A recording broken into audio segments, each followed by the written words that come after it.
Hi, I'm Dave Atkinson, and welcome to Life on the Straight.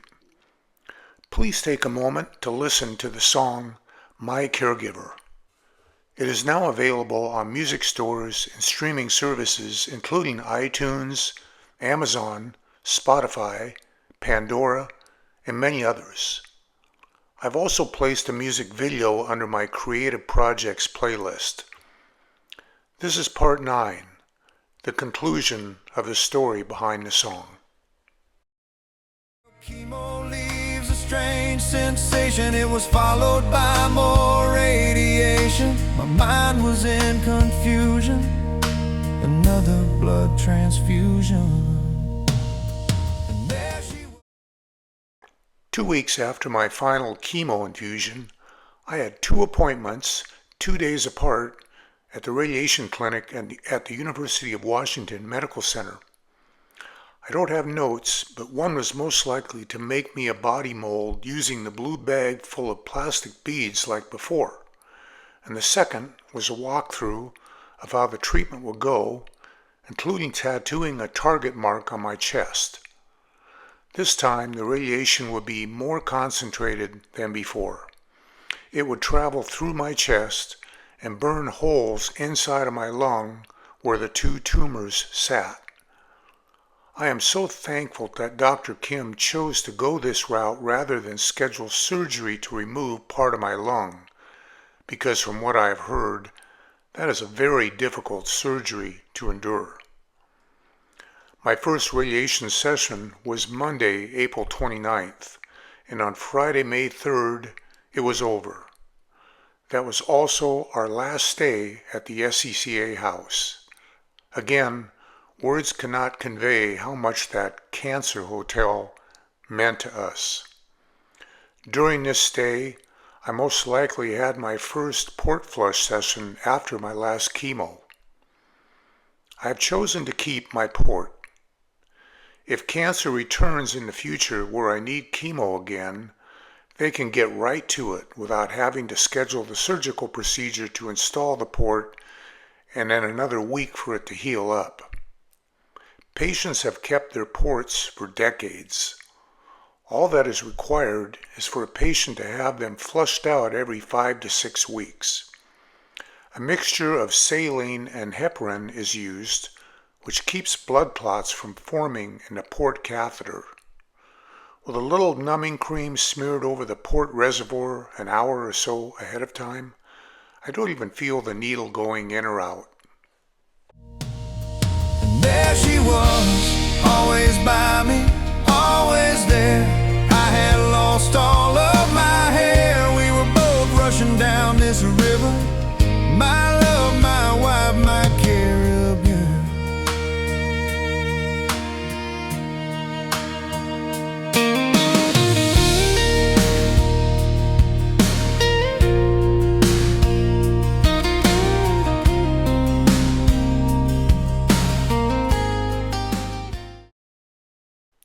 March 27th was my last CT chest pelvic scan. May 3rd was my final cancer treatment. So July 24th would be my next CT scan, the first scan after my final treatment. Would all of the treatments stop sarcoma cancer in its tracks? On May 5th of 2019, I picked up my finished prosthetic leg. I can't walk with it unassisted, but I can get by using just one forearm crutch for balance. What's more, I can use it to climb up and down a ladder. We have an orchard of fruit trees in our yard, and that will really come in handy during harvest time. As cancer patients get closer to their scheduled CT scans, the anxiety is palpable. It is referred to as scanxiety, and my date would soon be upon us. My scans would take place in the late morning, early afternoon time frame, and then we would have several hours to kill until we would meet with Dr. Wagner to discuss the results. And the results were positive. No more tumors, and nothing of consequence around the 2 golf ball-sized holes in my right lung that the radiation created.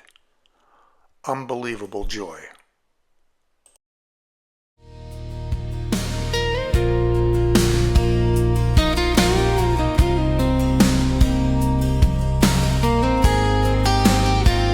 Don't ask me how, but I beat the odds. Doctors, nurses, they are my gods. Years have passed since my last radiation. We finally had a real vacation. My 3-month CT scan intervals turned into 6-month intervals and finally 1-year intervals. It has been over 6.5 years since my last treatment, which was radiation. I'm told that the longer a cancer patient lives after their final treatment, the more likely it is that the cancer won't return, and that is certainly what we are hoping for. I do have to say that with all of the radiation I've absorbed throughout the years, cancer radiation treatments as well as from CT scans, I would not be surprised if some form of cancer visits me in the future. This whole journey has changed my mental outlook in regards to death. I no longer fear it like I once did. When it happens, it will happen. In the meantime, live life to the fullest. Rita, our little tabby cat, has a habit of getting me up around 1:30 and 2 a.m. each morning for food, and Lucy is right there as well. Rita will jump on our bed and gently start putting her paw on my face, with the occasional claw catching my lip. Then she just sits and stares at me, purring the entire time. Sometimes she will lick my hair. I swing my leg out of bed, rub my eyes, and sit there for a few seconds, just taking in the moment. It is another day, and I'm alive, and I feel good. I'm playing on house money. Come on, sweethearts, and let's get you some chow.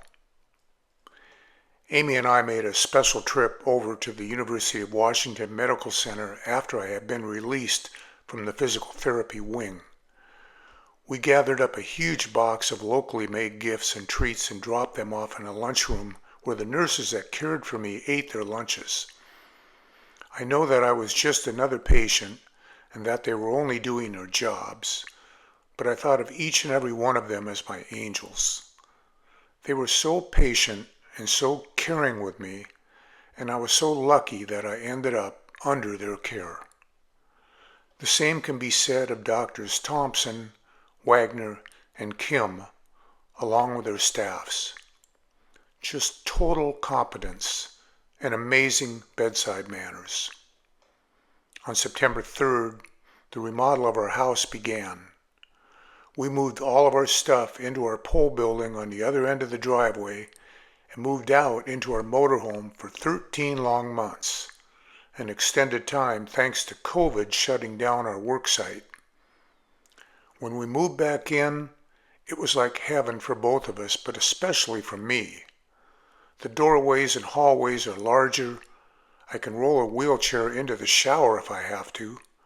The floors are all smooth and without obstacles, and I have a lift for my wheelchair in the garage.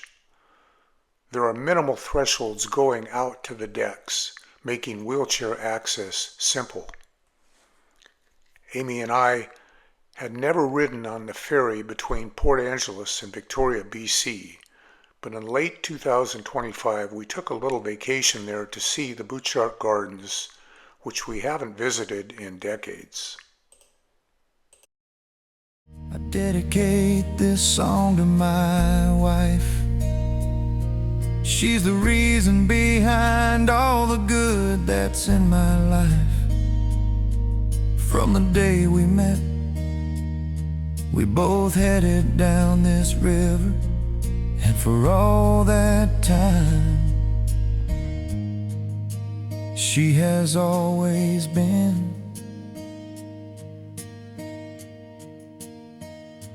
my caregiver.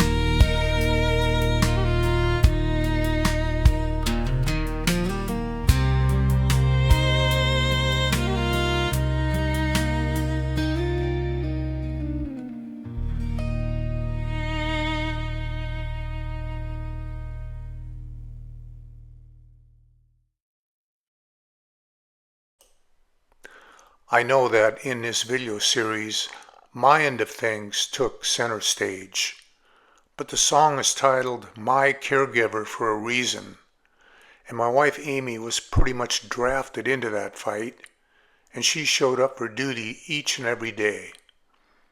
Looking back, I simply cannot comprehend how a patient could deal with what I went through without a loving, caring, and competent caregiver by their side.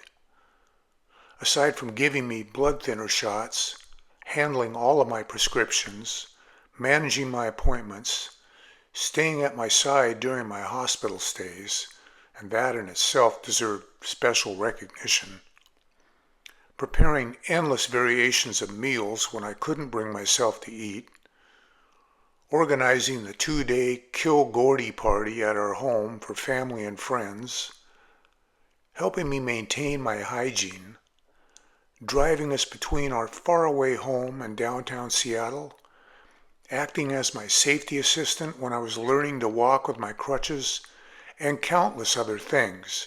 She was just there for me. She gave me love, hope, inspiration, and a reason to keep up the fight. When I was cranky or grumpy, she never took it personally. It was just my discomfort talking, not the real me. I'm a lucky man, and life is good.